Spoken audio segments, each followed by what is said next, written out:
The next theory we're going to look at involves the use of schemas. A schema is thought to be the structure of knowledge in everyday life. It's a piece of knowledge that can apply to many situations for many purposes.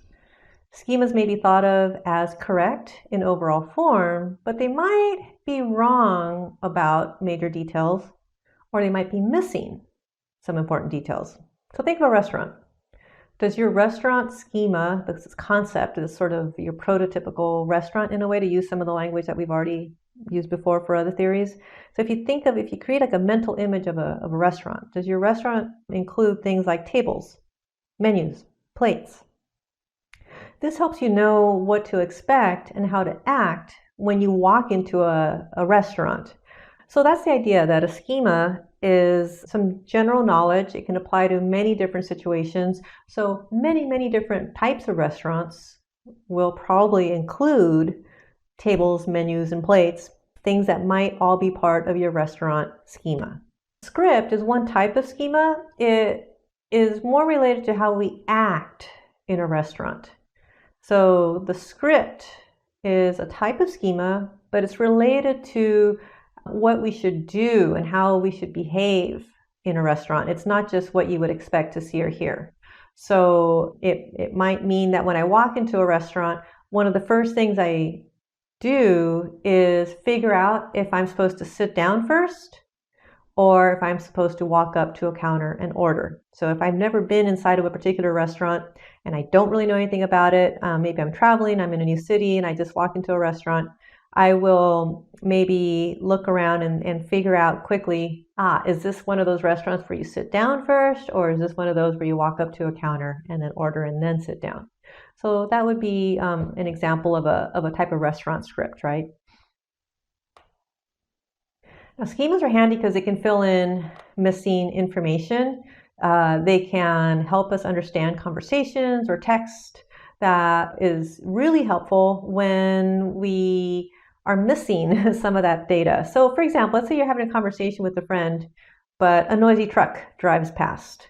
Your schema for the topic that your friend was talking about, so your knowledge and what you already know about that topic, will help you fill in the missing sounds of your friend's conversation, the ones that you couldn't hear because of the noisy truck that was driving by.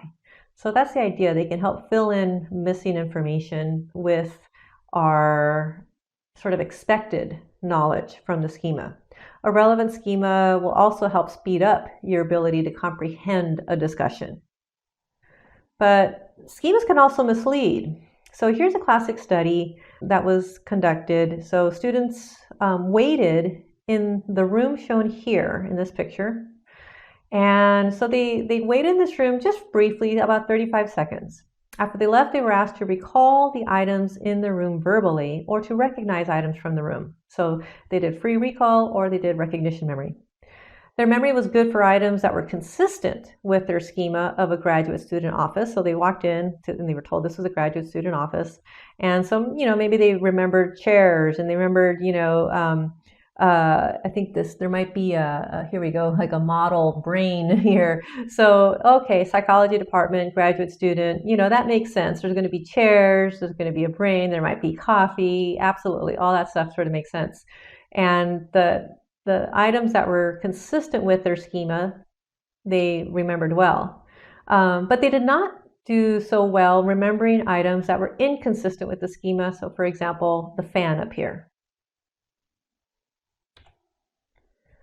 Schemas function as knowledge structures that organize how we learn, right? How we bring in information and remember it, as well as how we behave. They help us encode the stories that we read or hear and influence what we remember about them. In everyday lives, schemas also control what we expect of the people and objects around us. So we have a schema for what school is like. We have a schema for what a class is like. And if that is violated, it could leave us feeling a little unsettled, not sure how to act, what to expect next, and so on. So schemas are good at providing sort of the structure that helps organize our experiences. So schemas, like I said, can help us organize incoming information. I want you to take a moment and read this passage right here. So just go ahead right now and pause the video and take as much time as you need to read just this one paragraph, and then go ahead and continue, press play once you're done reading that paragraph. So if you finish the paragraph, you were probably kind of, maybe scratching your head going, what the heck are they talking about? It may have been ambiguous. So this ambiguous passage could be difficult to read if you don't have a schema available to help you organize the information. But now I'm going to try and provide a schema. And the schema is just going to be the title, washing clothes. Okay, so now let's go back and just reread the first few sentences here.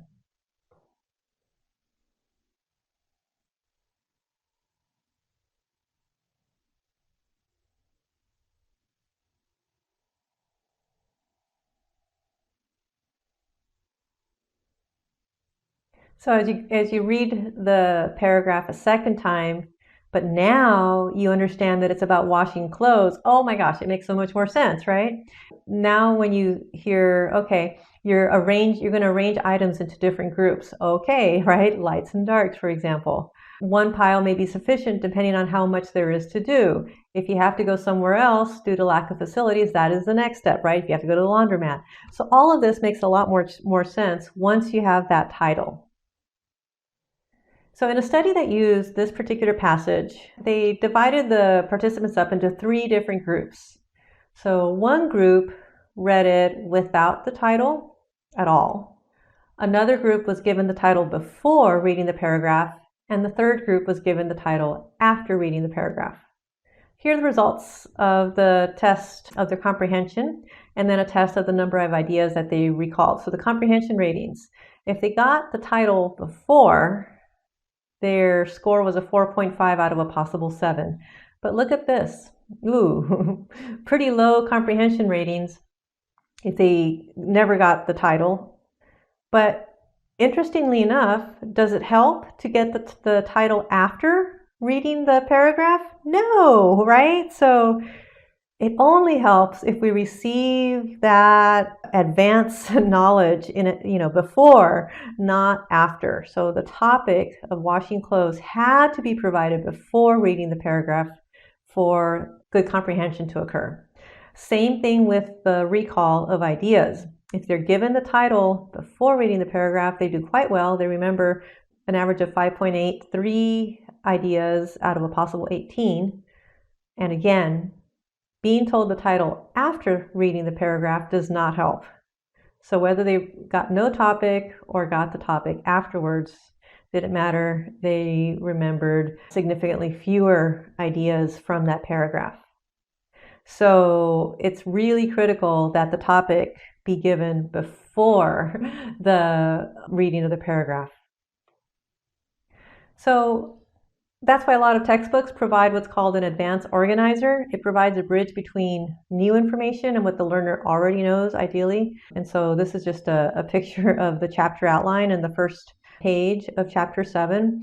And so it has this outline with some of the concepts spelled out. And then there's a couple of paragraphs here that is going to kind of get us thinking about some of the information that's about to come up, so that we have an activated schema. So as we go through and start reading, that the rest of the information will make sense. So that's the idea of an advanced organizer. And now you know that definitely it has to be done in advance, right?